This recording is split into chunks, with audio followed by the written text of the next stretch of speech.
আসসালামু আলাইকুম রহমতুল্লাহ। আজ আমি আপনাদের শোনাবো হস্তমৈথুন করলে কি হয়, একজন যুবকের কবরের শাস্তি। এটি একটি সত্য ঘটনা। এক রাত, চারপাশে নীরবতা, আকাশে চাঁদ, ঘরের নিঃসঙ্গতা। আর তখনই সে হাত বাড়ালো নিজের নফসের দিকে। সে জানে এটা হারাম, সে জানে আল্লাহ তাকে দেখছেন, তবুও সে নিজেকে থামাতে পারল না। তার নাম রাহিম। বাংলাদেশের এক গ্রামের সহজ সরল যুবক। মাদ্রাসায় পড়েছে, নামাজও পড়ে, কিন্তু এক ভুল অভ্যেসে সে জড়িয়ে পড়ে, হস্তমৈথুন। প্রথম প্রথম সে এটা ছোট গুনাহ বলে মনে করত। সবাই তো করে, আমিও করি, কি আর আসে যায়। কিন্তু সেই ছোট পাপ একসময় এমন অভ্যাসে রূপ নিল, যেটা রাতে না করলে সে ঘুমাতে পারত না। সে জানত হস্তমৈথুন আল্লাহর বিধান বিরুদ্ধ। কোরআনে বলা হয়েছে, আর যারা তাদের যৌন অঙ্গকে সংযত রাখে কেবল স্ত্রী ও দাসীদের ব্যতীত, আর কেউ যদি এর বাহিরে কিছু চায় তবে তারা সীমা লঙ্ঘনকারী। সূরা মুমিনুন আয়াত ৫-৭। এ পাপের কারণে তার মনুষ্যত্ব কমতে থাকে, নামাজে মন বসে না, চোখে পবিত্রতা থাকে না। তাও সে মাঝে মাঝে তাওবা করত, কিন্তু আবারও ফিরে যেত সেই অন্ধকারে। একদিন হঠাৎ রাহিম মারা যায়। তার মৃত্যু হয়েছিল অস্বাভাবিকভাবে। লোকেরা বলে হার্ট অ্যাটাক, কিন্তু মৃত্যুর পর তার সাথে ঘটেছিল এমন এক ঘটনা যা আজও তার পরিবার ভুলতে পারে না। তার দাফনের পরদিন রাতে তার মা একটি স্বপ্ন দেখেন। মা দেখেন রাহিম অন্ধকার কবরের মাঝে চিৎকার করছে, তার হাত দুটো যেন গলে যাচ্ছে। সে কাঁদছে আর বলছে, আম্মু, আমাকে বাঁচাও, আমার হাত দুটো পুড়ে যাচ্ছে। আম্মু, আমাকে বাঁচাও, আমার হাত দুটো পুড়ে যাচ্ছে। মা ঘুম ভেঙে কান্নায় ভেঙে পড়েন। তিনি কাহিনী বলেন এক আলেমের কাছে। আলেম বললেন, আপনার ছেলে হয়তো এমন কোনো গুনাহ করেছে যা কবরেও তাকে শাস্তি দিতে পারছে না। হস্তমৈথুন এমন একটি গুনাহ যা একাকিত্বে মানুষ করে, অথচ আল্লাহ তো সব দেখেন। এই গুনাহ যদি অস্বীকার করা হয়, যদি তাওবা না করা হয়, তাহলে কবরেও শাস্তি পাওয়া যায় না। হ্যাঁ, প্রিয় ভাই ও বোনেরা, হস্তমৈথুন ইসলামে হারাম। এটা শুধু শরীর নয়, আত্মাকেও নষ্ট করে। অনেকেই বলে, ভাই, আমি কন্ট্রোল করতে পারি না, ছেড়ে দিতে চাই কিন্তু পারি না। আসলে আপনার মনে আল্লাহর ভয় ঢুকলে আপনার একাকিত্ব আপনি নিজেকে রক্ষা করতে পারবেন। কবরের শাস্তি শুধু আগুন নয়, কিছু গুনাহ শাস্তি কবরে শুরু হয়ে যায়। রাসূল সাল্লাল্লাহু আলাইহি সাল্লাম একবার বলেছিলেন, দুজন মানুষ কবরের মধ্যে শাস্তি পাচ্ছে, তারা বড় গুনাহ পড়েনি বলে মনে করত। একজন ছিল যারা গীবত করত, আরেকজন এমন ব্যক্তি যে প্রস্রাব থেকে নিজেকে পরিশুদ্ধ রাখত না। সহিহ বুখারী। তাহলে ভাবুন, যে ব্যক্তি বারবার নিজের শরীরকে অপবিত্র করছে, নিয়মিত হারামের দিকে চোখ রাখছে, তার কবর কেমন হবে? প্রিয় ভাই, এই গল্পটি শুধুমাত্র শাস্তির জন্য নয়, এই গল্পটি যেন আপনার আত্মা জাগ্রত করে। আপনি যদি সত্যি অনুতপ্ত হন, তাহলে আল্লাহ বলেছেন, হে আমার বান্দারা, যারা নিজেদের উপর জুলুম করেছ, তোমরা আল্লাহর রহমত থেকে নিরাশ হও না। নিশ্চয়ই আল্লাহ সমস্ত গুনাহ মাফ করে দেন। সূরা জুমার আয়াত ৫৩। আজই তাওবা করুন। হস্তমৈথুন যদি আপনার জীবন থেকে থাকে, হস্তমৈথুন যদি আপনার জীবনে থেকে থাকে, তবে জানেন আপনি একা নন। কিন্তু আপনি যদি আল্লাহর জন্য নিজেকে নিয়ন্ত্রণ করতে পারেন, তাহলে আপনার জন্য আছে জান্নাতের দরজা। আর যদি নিজের নফসকে ছেড়ে দেন, তবে শেষ হতে পারে কবরেই। আপনার হাত গলে যেতে পারে আগুনে, যেভাবে রাহিমের গলেছিল। আপনি কি চান আপনার মা ঘুমিয়ে কাঁদুক? আপনি কি চান কবরেও আপনি শান্তি না পান? তাহলে আজ থেকে শুরু করুন, তাওবা করুন, নামাজে মন দিন, পর্নোগ্রাফি ও হারাম ভিডিও থেকে দূরে থাকুন। রাতে ঘুমের আগে চোখ বন্ধ করে আল্লাহর সামনে নিজেকে সঁপে দিন। আপনার কবর হোক আলোয় ভরা, আর হাত দুটি উঠুক কেবল আল্লাহর রহমতের জন্য। দর্শক, যদি গল্পটি আপনাদের ভালো লেগে থাকে তাহলে একটি কমেন্ট করুন আর সাবস্ক্রাইব করে আমাদের পাশে থাকুন। আসসালামু আলাইকুম রহমতুল্লাহ। আসসালামু আলাইকুম রহমতুল্লাহি অবরাকাতু। আজকের ভিডিওটি একটি বাস্তব ও শিক্ষণীয় গল্প নিয়ে। একজন নামাজরত ব্যক্তির জীবনে কিভাবে আল্লাহর রহমত তার জন্য রক্ষা হয়ে দাঁড়িয়েছিল, সেই ঘটনা শুনলে আপনার চোখে পানি চলে আসবে। গল্পটি শুনে অবশ্যই ভিডিওটি লাইক ও শেয়ার করবেন ইনশাল্লাহ। সুন্দর এক বিকেল, বাংলাদেশের এক গ্রাম, নাম চরকান্দা। গায়ের এক প্রান্তে ছোট্ট একটা মসজিদ। সেই মসজিদের ইমাম সাহেব হাফেজ মাওলানা আব্দুল করিম, একজন নির্লোভ খোদাভীরু মানুষ। প্রতিদিন যেমন করে তিনি আসর নামাজের পর কিছু সময় একা আল্লাহর সাথে নির্জনে কথা বলেন, আজও তাই করছিলেন। নামাজে দাঁড়িয়েছেন তিনি একান্ত মনে, তাকবীর বললেন, আল্লাহু আকবার। তার চেহারার প্রশান্তি, মন যেন অন্য জগতে চলে গেছে। এদিকে ঠিক মসজিদের পেছনের বনে ঘাসের মধ্যে নড়াচড়া শুরু হয়। একটি বিষধর সাপ কালো রঙের বড় সড়ো ধীরে ধীরে এগোচ্ছে মসজিদের ভেতরের দিকে। কেউ দেখছে না। মসজিদে তখন আর কেউ নেই, শুধু ইমাম সাহেব আর তার নামাজ। সাপটি ধীরে ধীরে কিবলার দিকে এগিয়ে আসে। সামনে সিজদায় মগ্ন মানুষটি দেখতে পায় সে। একটা সময় সাপটি সরাসরি তার পেছনে এসে দাঁড়ায়, কিন্তু মাওলানা সাহেব কিছুই টের পান না। তিনি তখন রুকুতে, তারপর সিজদায়। এমন মুহূর্তে যে কেউ ভয় পেত। আমরা অনেকেই নামাজ ছেড়ে দৌড়ে পালিয়ে যেতাম, কিন্তু ইমাম সাহেব জানেন না কি অপেক্ষা করছে তার জন্য। ঠিক তখনই ঘটে অদ্ভুত এক ঘটনা। সাপটি হঠাৎ থেমে যায়। তার ফনা তুলল, সে আর এগোয় না। সে কেবল ফনা তুলে মাওলানার দিকে তাকিয়ে থাকে, ঠিক যেন কেউ তাকে আটকে রেখেছে। আর তখনই হঠাৎ মসজিদের দরজা দিয়ে এক বৃদ্ধ প্রবেশ করেন। চোখে সাদা চশমা, হাতে লাঠি। তিনি ধীরে ধীরে সামনে এগিয়ে গিয়ে মাওলানার কাঁধে হাত রাখেন এবং আস্তে বলেন, নামাজ শেষ হলে পেছনে তাকিও, তোমার জন্য একটা চমক অপেক্ষা করছে। নামাজ শেষে মাওলানা সাহেব সালাম ফেরান। ডান দিকে আসসালামু আলাইকুম রহমতুল্লাহ, বাম দিকে আসসালামু আলাইকুম রহমতুল্লাহ। তারপর পেছনে তাকিয়ে তিনি স্থির হয়ে যান। সামনেই ফনা তোলা বিশাল সাপ, কিন্তু সে আর নড়ছে না, মৃত। আর আশ্চর্যের বিষয় হলো, সাপের গলার চারপাশে রক্তের দাগ, যেন কেউ তাকে ছুরি দিয়ে কেটে গেছে। এদিকে যে বৃদ্ধ প্রবেশ করেছিলেন তিনি আর নেই। চারপাশে তাকালেন, কেউ নেই। এত বড় এক অলৌকিক ঘটনা। তখনই তার মনে পড়ে এক আয়াত, আল্লাহ তার বান্দাদের রক্ষা করেন যদি তারা তার উপর ভরসা করে। সূরা আল ইমরান।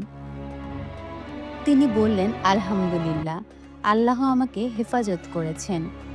বন্ধুরা, এই ঘটনা আমাদের শেখায়, নামাজ শুধু দায়িত্ব নয়, এটা একটা আশ্রয়। যখন আমরা আল্লাহর দিকে ফিরে আসি, তখন আল্লাহ আমাদের রক্ষা করেন এমনভাবে যা আমরা কল্পনাও করতে পারি না। কমেন্টে লিখে ফেলুন, ইনশাল্লাহ আমিও 5 ওয়াক্ত নামাজে অটল থাকব। আল্লাহর রহমতের কাহিনী কখনো থেমে যায় না। আজ যে গল্প শুনলেন, এটা শুধু এক গল্প নয়, এটা হাজারো ঘটনার প্রতিচ্ছবি। আপনি যদি চান আল্লাহ আপনাকেও এভাবে রক্ষা করুন, তাহলে আজ থেকে নামাজ পড়ুন, জিকির করুন, আর অন্তর থেকে বলুন, ইয়া আল্লাহ, আমাকে হেদায়েত দাও। ভিডিওটি যদি ভালো লেগে থাকে তাহলে লাইক দিন, কমেন্টে আপনার অনুভূতি জানান, আর আমাদের চ্যানেলটি সাবস্ক্রাইব করে পাশে থাকুন। আর হ্যাঁ, আপনার বন্ধুদের সাথেও এই শিক্ষণীয় গল্পটি শেয়ার করতে ভুলবেন না। আসসালামু আলাইকুম রহমতুল্লাহ। আসসালামু আলাইকুম রহমতুল্লাহ। ভাই ও বোনেরা, আজকে আমরা জানব এক সত্য ইতিহাস। যা কোরআনে উল্লেখ আছে। আবাবিল পাখির মাধ্যমে কাবা শরীফ রক্ষার অলৌকিক ঘটনা। ইনশাল্লাহ এই গল্প থেকে আমরা শিখব আল্লাহর অসীম শক্তি ও তার রক্ষা করার গুণ। ঘটনাটি ঘটে রাসূল মুহাম্মদ সাল্লাল্লাহু আলাইহি সাল্লাম জন্মের বছর, যা ইসলামিক ক্যালেন্ডারে পরিচিত আমুল ফিল নামে, অর্থাৎ হাতির বছর। তখন আরবের বাইরে ইয়েমেন শাসন করছিল এক খ্রিস্টান রাজা আব্রাহা। সে চাইতো মানুষ যেন মক্কার কাবা শরীফে না গিয়ে তার নির্মিত বিশাল গির্জায় উপাসনা করে। কিন্তু মানুষ তখনও কাবা শরীফকে সম্মান করত, কারণ এটা ছিল ইব্রাহিম আলাইসাল্লাম ও তার ছেলে ইসমাইল আলাইসাল্লাম নির্মিত ঘর, আল্লাহর ঘর। এই বিষয়টি আব্রাহাকে ক্রোধে উন্মাদ করে তোলে।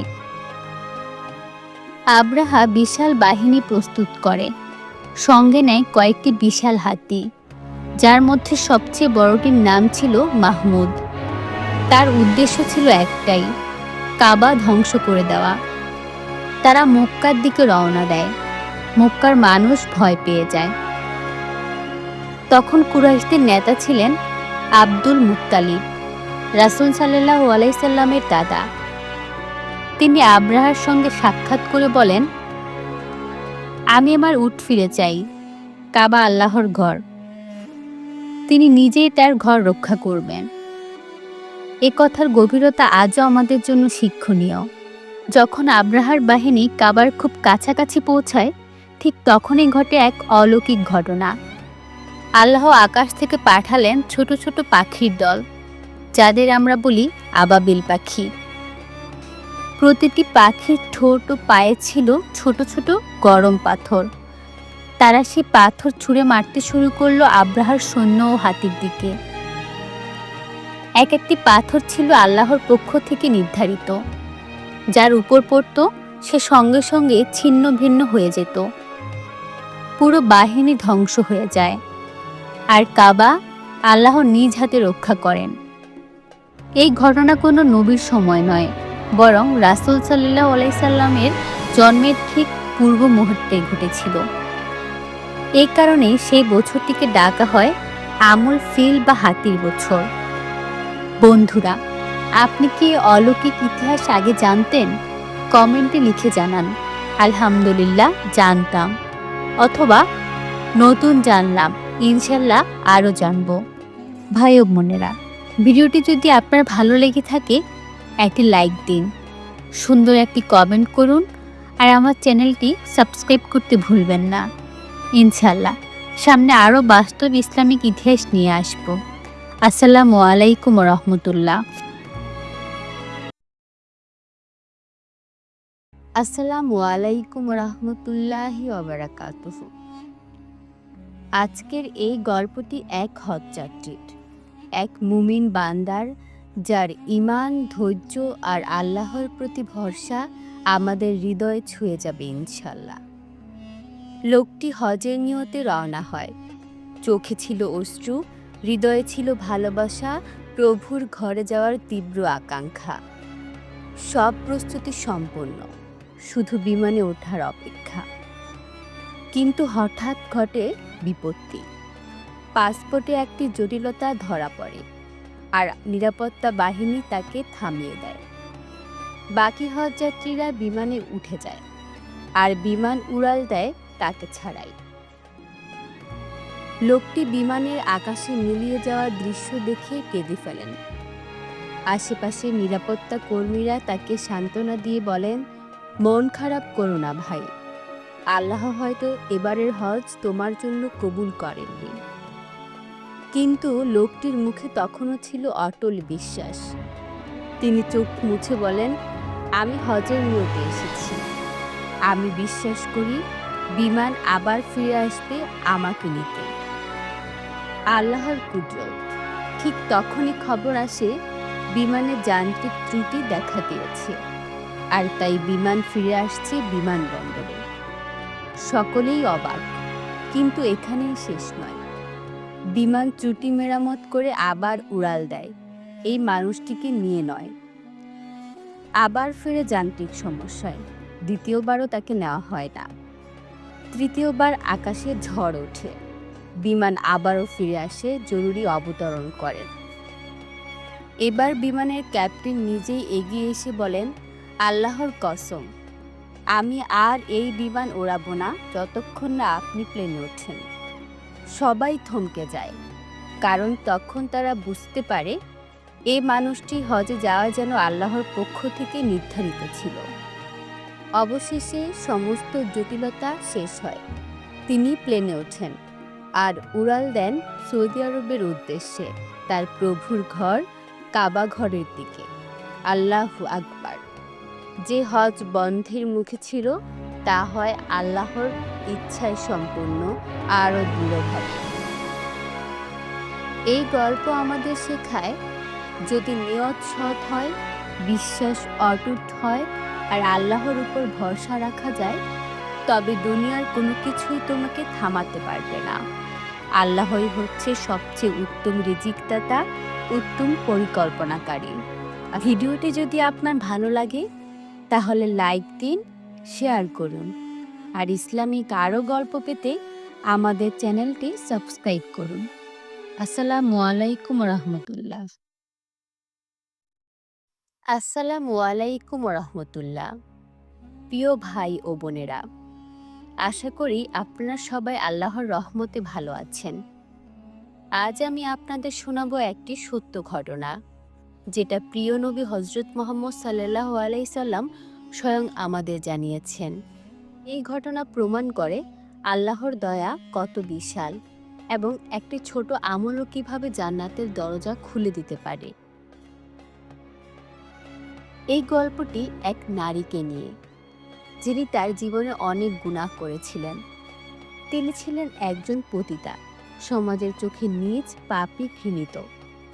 কিন্তু তার হৃদয়ে একটুখানি দয়া ছিল, যা তাকে জান্নাতের পথ দেখিয়ে দেয়। একদিন সেই মহিলা পথ দিয়ে যাচ্ছিলেন।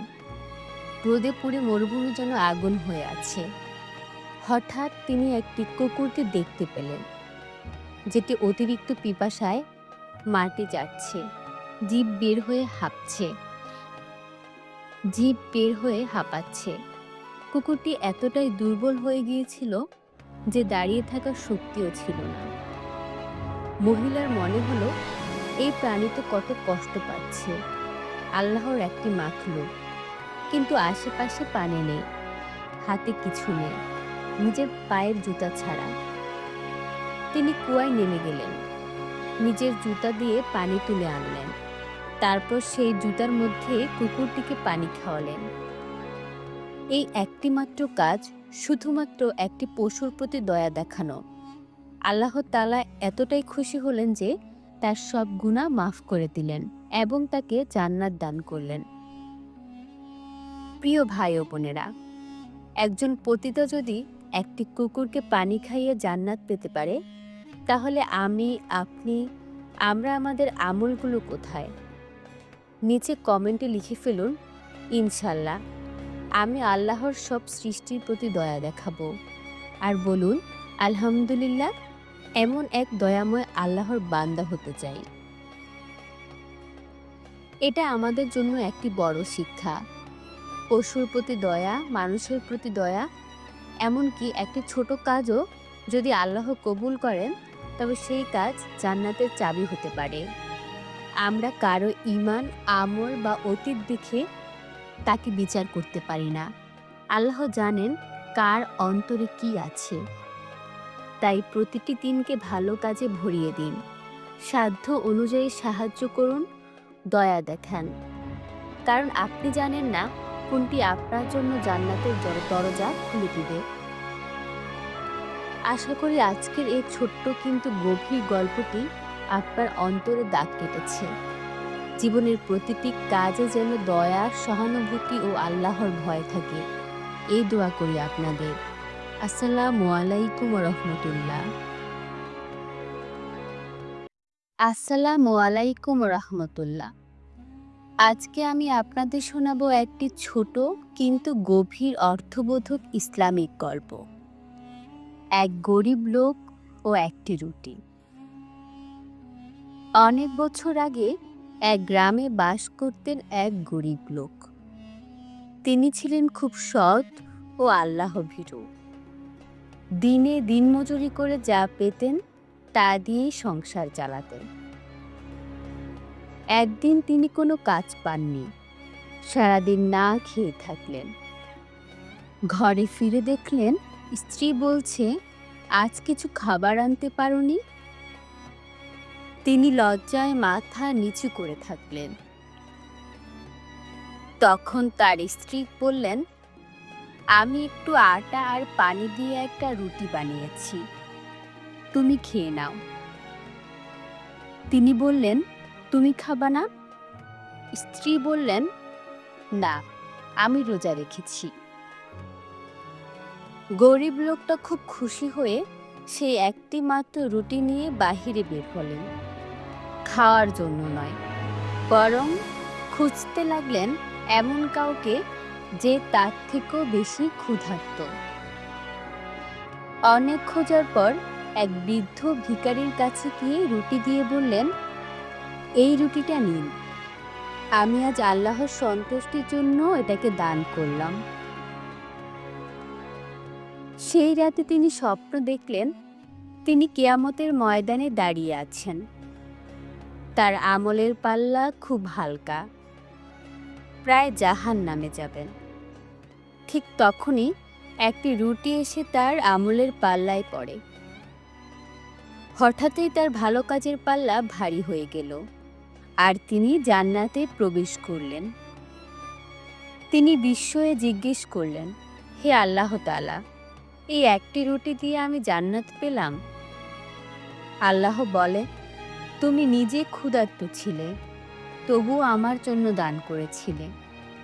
আমি তো দয়াময়, কিভাবে তোমার সে ত্যাগ আমি বৃথা যেতে দেই?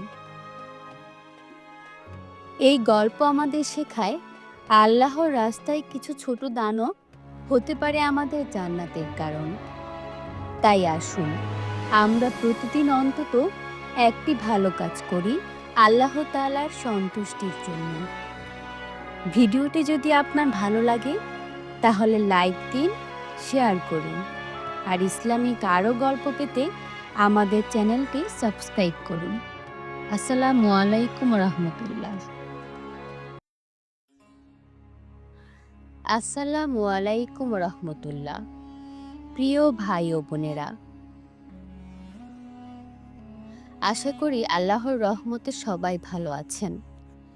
আজ আমি আপনাদের শোনাবো এক হৃদয় বিদারক কিন্তু অত্যন্ত শিক্ষণীয় একটি ঘটনা, যেখানে একজন ব্যক্তি হজ করতে গিয়ে কাবা শরীফ ও হজকে তুচ্ছ মনে করায় সাথে সাথে সাপে রূপান্তরিত হয়। এই কাহিনী আমাদের সতর্ক করে, আল্লাহর ঘর, হজ বা ইসলাম নিয়ে অবজ্ঞা করলে তার ফলাফল কতটা ভয়ঙ্কর হতে পারে। ঘটনাটি বহু বছর আগের।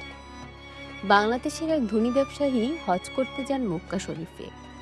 সবকিছুই ভালো চলছিল, তাওয়াফ, সাই, আরাফাত সবকিছু ঠিকঠাক মতো করে তিনি ফিরে এলেন দেশে।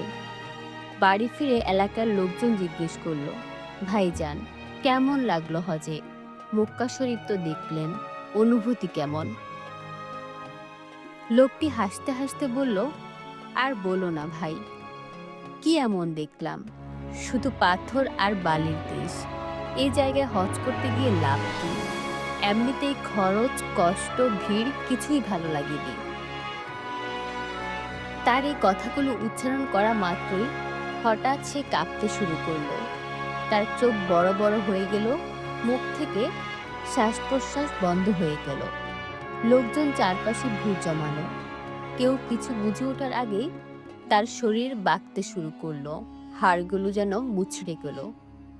মাত্র কয়েক সেকেন্ডে সে একটি সাপের আকার ধারণ করলো। মানুষ ভয়ে চিৎকার করে ছুটে পালালো। কে যেন বলল, এটা নিশ্চয়ই কাবা শরীফকে অপমান করার গজব। আরও একজন বলল, এ হলো হজ নিয়ে ঠাট্টা করার পরিণাম। প্রিয় ভাই ও বোনেরা, হজ ইসলামের 5টি স্তম্ভের একটি। এই হজ আল্লাহর ঘরে যাওয়া, তাওবার স্থান, ক্ষমার দরজা। এটা কোনো দুনিয়ার সফর না, এটা আখিরাতের সফলতার চাবিকাঠি। আল্লাহ তাআলা বলেন, যে কেউ আল্লাহর নির্দেশসমূহের সম্মান করে নিশ্চয়ই তার হৃদয়ের তাকওয়াই প্রমাণ। সূরা হাজ আয়াত ৩২। আর কেউ যদি এই মহান স্থান ও ইবাদতকে তুচ্ছ মনে করে তবে সে নিজেই নিজের ধ্বংস ডেকে আনে। প্রিয় দর্শক, আপনি কি কখনো হজ করতে যেতে চেয়েছেন? তাহলে নিচে কমেন্ট করুন, ইনশাল্লাহ আমি একদিন হজে যাব। সে ব্যক্তি যখন সাপে রূপান্তরিত হলো তখন এলাকার এক আলেম বললেন, এই ঘটনা যেন আমাদের সকলের জন্য শিক্ষা হয়। হজ, কাবা, ইসলাম এগুলো নিয়ে কেউ ঠাট্টা করলে তার পরিণাম আল্লাহর পক্ষ থেকে হতে পারে খুবই ভয়ঙ্কর। এই ঘটনার পর থেকে অনেকেই তওবা করেছে, অনেকে কেঁদেছে, অনেকে কাবা শরীফের ছবি দেখেই বলে, ইয়া আল্লাহ, আমাকে হজে নেওয়ার তৌফিক দিন। ভাই ও বোনেরা, আমরা যেন মুখে কখনো এমন কিছু না বলি যেটা আমাদের দুনিয়া ও আখিরাত ধ্বংস করে দিতে পারে। সব সময় মনে রাখুন, আল্লাহর ঘরকে সম্মান করা মানে নিজের ঈমানকে রক্ষা করা। ভিডিওটি যদি ভালো লাগে তাহলে লাইক দিতে ভুলবেন না। আপনার অনুভূতি ও শিক্ষা কমেন্টে জানান।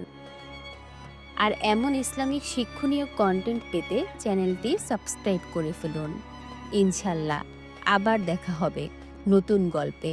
ততদিন পর্যন্ত ভালো থাকুন, আল্লাহর হেফাজতে থাকুন। আসসালামু আলাইকুম রহমতুল্লাহ।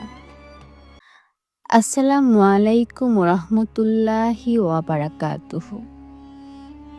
প্রিয় ভাই ও বোনেরা, আজ আমি আপনাদের জন্য নিয়ে এসেছি এমন একটি গল্প যা শুধুমাত্র একটি স্বপ্ন নয়, বরং একটি বাস্তব সতর্কতা। একটি অদেখা জগৎ, কবরের জীবন সম্পর্কে আমাদের চোখ খুলে দেওয়ার জন্য যথেষ্ট। গল্পটি একটি মেয়েকে নিয়ে, যার নাম মায়া। সে স্বপ্নে এমন কিছু দেখে যা আমাদের গা শিউরে ওঠাবে। চলুন শুনে নেই সেই স্বপ্নের গল্প। গভীর রাত, সবাই ঘুমিয়ে, শহর নীরব, বাতাস থমকে গেছে। আর এই নিঃশব্দ রাতেই মায়া ঘুমিয়ে পড়ল, ক্লান্ত, বিধ্বস্ত, কিন্তু মনটা অজানা অশান্তিতে ভরা। সে দেখতে পেল সে একটা অন্ধকার জায়গায় দাঁড়িয়ে আছে। চারদিকে ঘুটঘুটে অন্ধকার, বাতাসে এমন এক ভয়ের গন্ধ।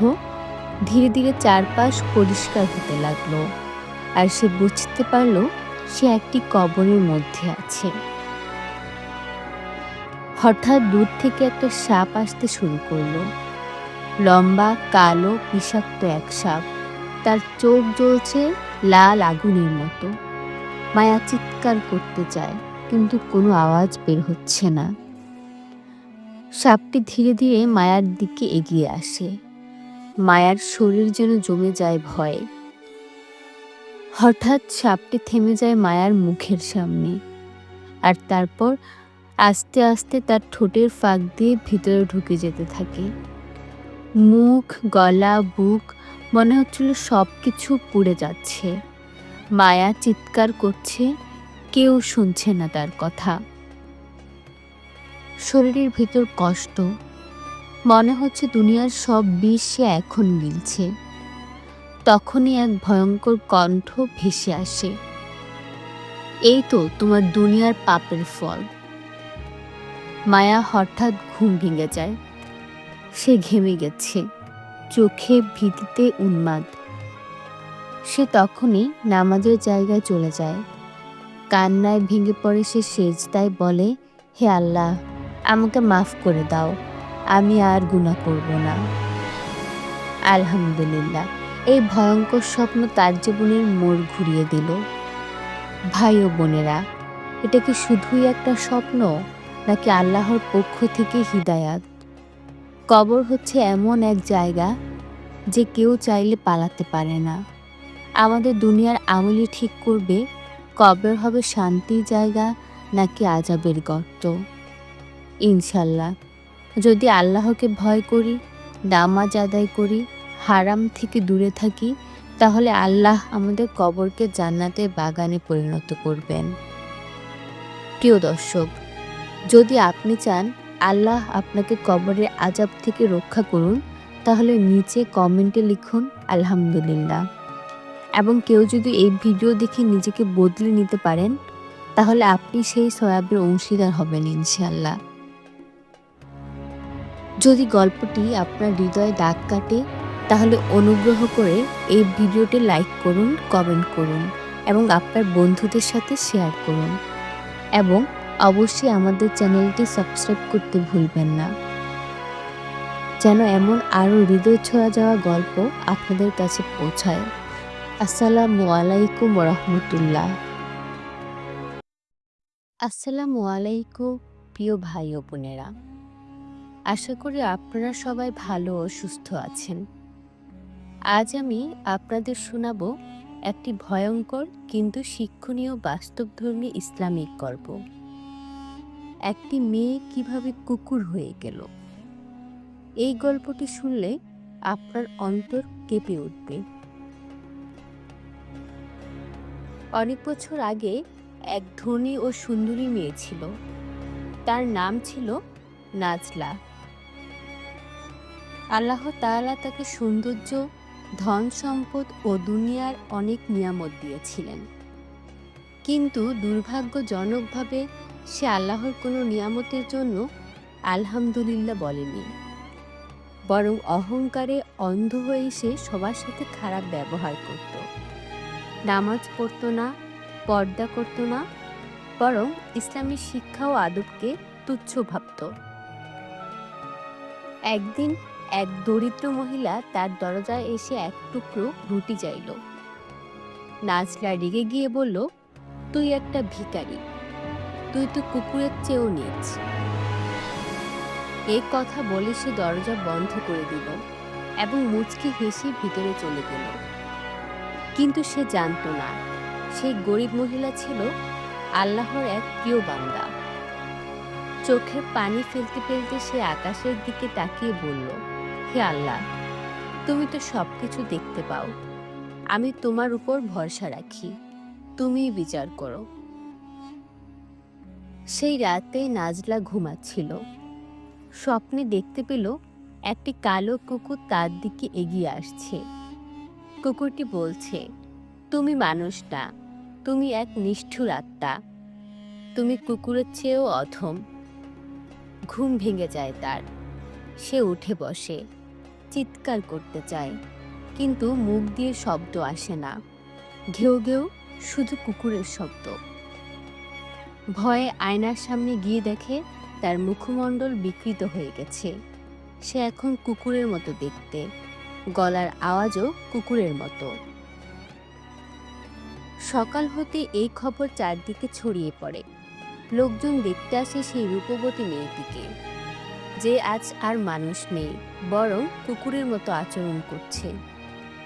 কেউ বলে এটা নিশ্চয়ই আল্লাহর গজব, সে অনেক গরিব মানুষকে অপমান করেছে। এই দুনিয়ায় অহংকার শেষ পর্যন্ত মাটিতেই মিশে যায়। প্রিয় দর্শক, কখনো কি আপনি কারো গরিব হওয়া নিয়ে হাসাহাসি করেছেন? কখনো কি রূপ, টাকা বা সম্মান নিয়ে অহংকার করেছেন? তাহলে নিচে কমেন্ট করুন, ইনশাল্লাহ আমি অহংকার থেকে দূরে থাকব। আলহামদুলিল্লাহ, আল্লাহর দেওয়া সবকিছুর জন্য আমি কৃতজ্ঞ। নাজলা এরপর কয়েকদিন কিছুই খায়নি, কারো সামনে আসেনি। একদিন গভীর রাতে সে তার বাড়ি ছেড়ে চলে যায়, পাহাড়ি অঞ্চলের দিকে, আর কখনো ফিরে আসেনি। লোকজন বলে এখনো মাঝে মাঝে গভীর রাতে সেই এলাকার পাহাড়ি গলিতে এক কুকুর কাঁদতে কাঁদতে ঘুরে বেড়ায়। তার চাহনি যেন কারো কাছে মাফ চাইছে, যেন তার অহংকারের শাস্তি আজও সে ভোগ করছে। প্রিয় ভাই ও বোনেরা, আশা করি আজকের গল্পটি আপনাদের সবাইকে একটি গুরুত্বপূর্ণ শিক্ষা দিয়েছে। অহংকার করলে আল্লাহ কাউকে ছেড়ে দেন না। আসুন আমরা বিনয়ী হই, মানুষের সাথে ভালো ব্যবহার করি, আর সব নিয়ামতের জন্য সবসময় আলহামদুলিল্লাহ বলি। আসসালামু আলাইকুম রহমতুল্লাহ।